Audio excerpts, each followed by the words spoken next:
Kila tarehe 4 ya mwezi Mei ya kila mwaka, na shamra hizo huanzia tarehe 28 ya mwezi wa 4 na kuhitimishwa tarehe 4 Mei ya kila mwaka.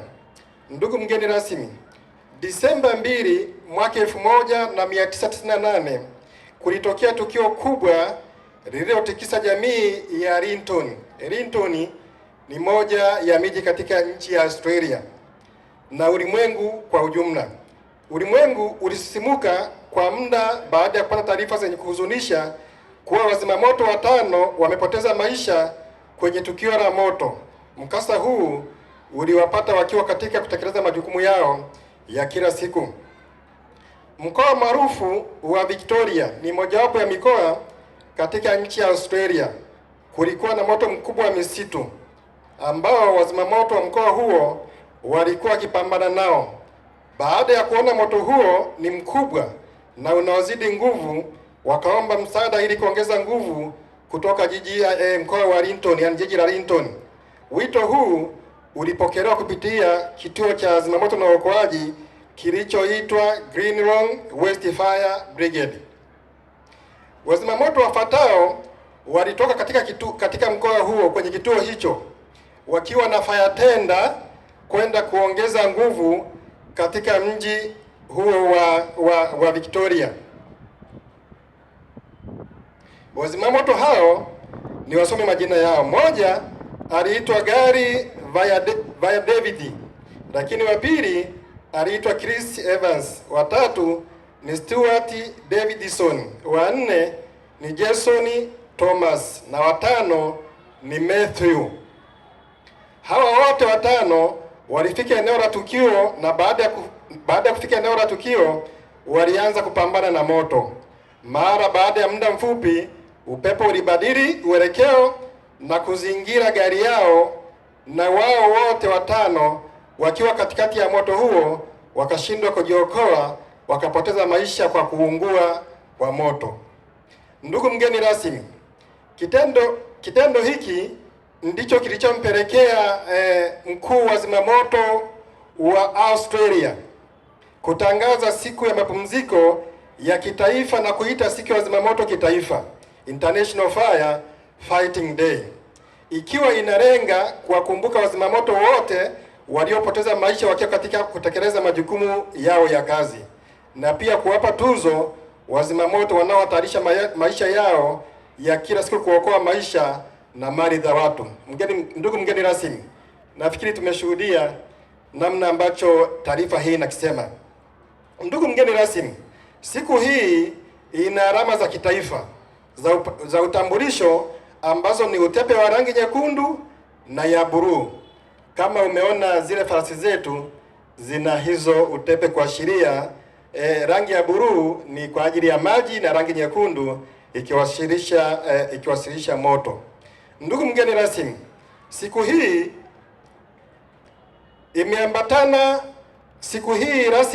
imeambatana na kauli mbiu inayosema tuchukue tahadhari leo, tuokoe maisha na mali kesho. Kauli mbiu hii imeendana sambamba na maboresho makubwa kwa jeshi la zimamoto na uokoaji. Ndugu mgeni rasmi, kama ulivyotangulia kusikia awali, siku ya zimamoto duniani imeambatana na kauli mbiu. Kauli mbiu yetu ya siku hii ya zimamoto inasema tuchukue tahadhari leo, tuokoe maisha na mali kesho. Kauli mbiu hii imeenda sambamba na maboresho makubwa ya jeshi la zimamoto na uokoaji. Ndugu mgeni rasmi, wewe ni shahidi. Asubuhi ulivyofika umekagua mitambo mbalimbali, mitambo ya kuzima moto, ya kufanya maokozi, pia kuna maboza ya maji, ambulance kwa ajili ya wagonjwa. Umejionea kwa macho yako, pia umeona uhodari na umahiri katika utendaji kazi, haswa kwa yule askari wetu wa kike ambaye alionyesha onyesho la high angle rescue. Shukrani za pekee ziende kwa Mheshimiwa Rais wa Jamhuri ya Muungano wa Tanzania na Amiri Jeshi Mkuu Dr. Samia Suluhu Hassan kwa kuliwezesha jeshi la zimamoto na uokoaji kuwa na vitendea kazi bora na vya kisasa vinavyoweza kuendana na maendeleo ya sasa katika jamii yetu. Tunashukuru sana Ndugu mgeni rasmi, tufikishie salamu zetu kwa Mheshimiwa Rais. Jeshi la Zimamoto tunasema asante sana. Leo hii ni siku muhimu, siku ya kumbukizi kuelekea wiki ya Zimamoto, ambayo siku hii ya leo inayo kauli mbiu nzuri sana ambayo nakutaka tuchukue tahadhari leo, tuokoe maisha na mali zetu kesho. Tunachokiona hapa kwa Mheshimiwa Rais, amechukua tahadhari leo kuleta magari ya kisasa na vifaa vya kisasa na mafunzo ya kisasa kwa watu wetu. Maana yake anajipanga kuokoa mali na watu wetu ya kesho. Tumpigie makofi mengi sana Mheshimiwa Rais. Tumemwona mkuu wa Jeshi la Zimamoto Kamanda Masunga akiwakilishwa hapa na dada yetu naibu kamishna Taki Nguzo, walivyojipanga kama watumishi, kama maaskari kwa ajili ya kuokoa maisha ya kesho na mali za watu wetu. Maana yake tuko kwenye tafakari. Wito wangu kwa wana Ilala, kwa wana Dar es Salaam, ndugu zetu tarehe 4 ndio wanafikisha kilele, na mgeni rasmi atakuwa mkuu wetu wa mkoa wa Dar es Salaam Mheshimiwa Albert John Chalamila. Siku hizi tuje hapa, kuna eneo la chuo tujifunze, kuna vifaa tujifunze, kuna watu wetu na wadau mbalimbali. Njooni tutembelee maonesho haya, tuje tupate ushauri wa namna ya kujikinga na mioto na majanga mbalimbali. Lakini nitumie nafasi hii, siku hii ni siku ambazo tunakwenda kuwakumbuka wapambanaji wetu,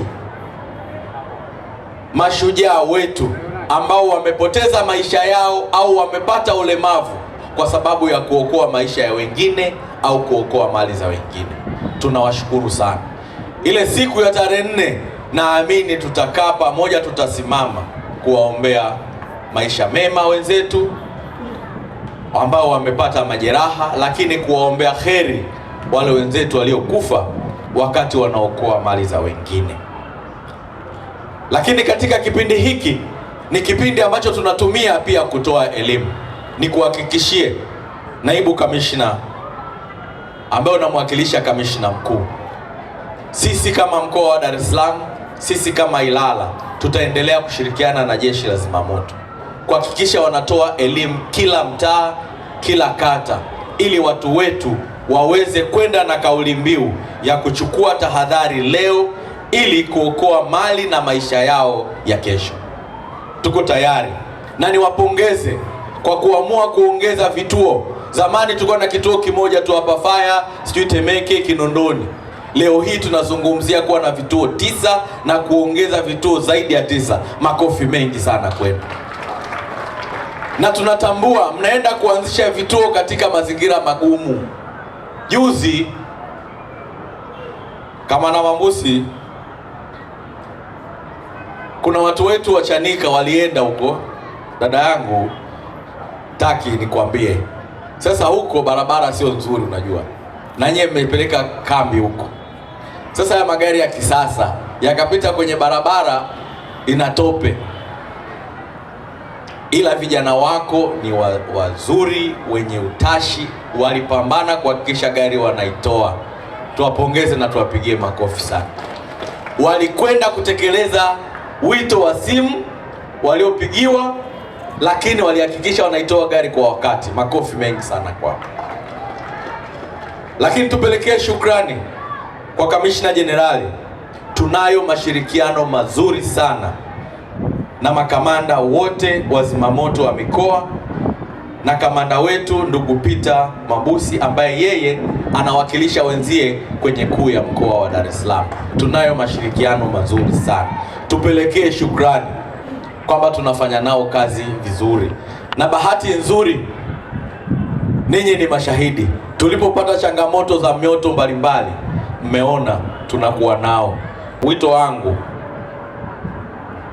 nitoe wito kwa taasisi nyingine mbalimbali zije zijifunze. Lakini nitoe wito kwa halmashauri, wataalamu wa halmashauri ambao wanapitisha michoro waje na wao wajifunze. Na nitamwomba mkuu wetu wa mkoa wa Dar es Salaam kwamba ramani zisipitishwe ambazo hazina michoro ya kuona namna gani majengo yanayojengwa katikati ya mji wa Dar es Salaam hayana makinga ya kwa ajili ya mioto mbalimbali. Tutaendelea kumwomba mkuu wetu wa mkoa ili ramani zile zisipitishwe. Watu wanajenga magorofa, lakini ukimwambia mpango mkakati wake wa kukinga mioto hana, lakini watu wamepitisha. Hivyo nitaendelea hilo, nitampeleka mkuu wa mkoa, atatoa agizo mkuu wa mkoa tarehe 4. Mimi kwangu nitaenda kumwomba mkuu wetu wa mkoa wa Dar es Salaam.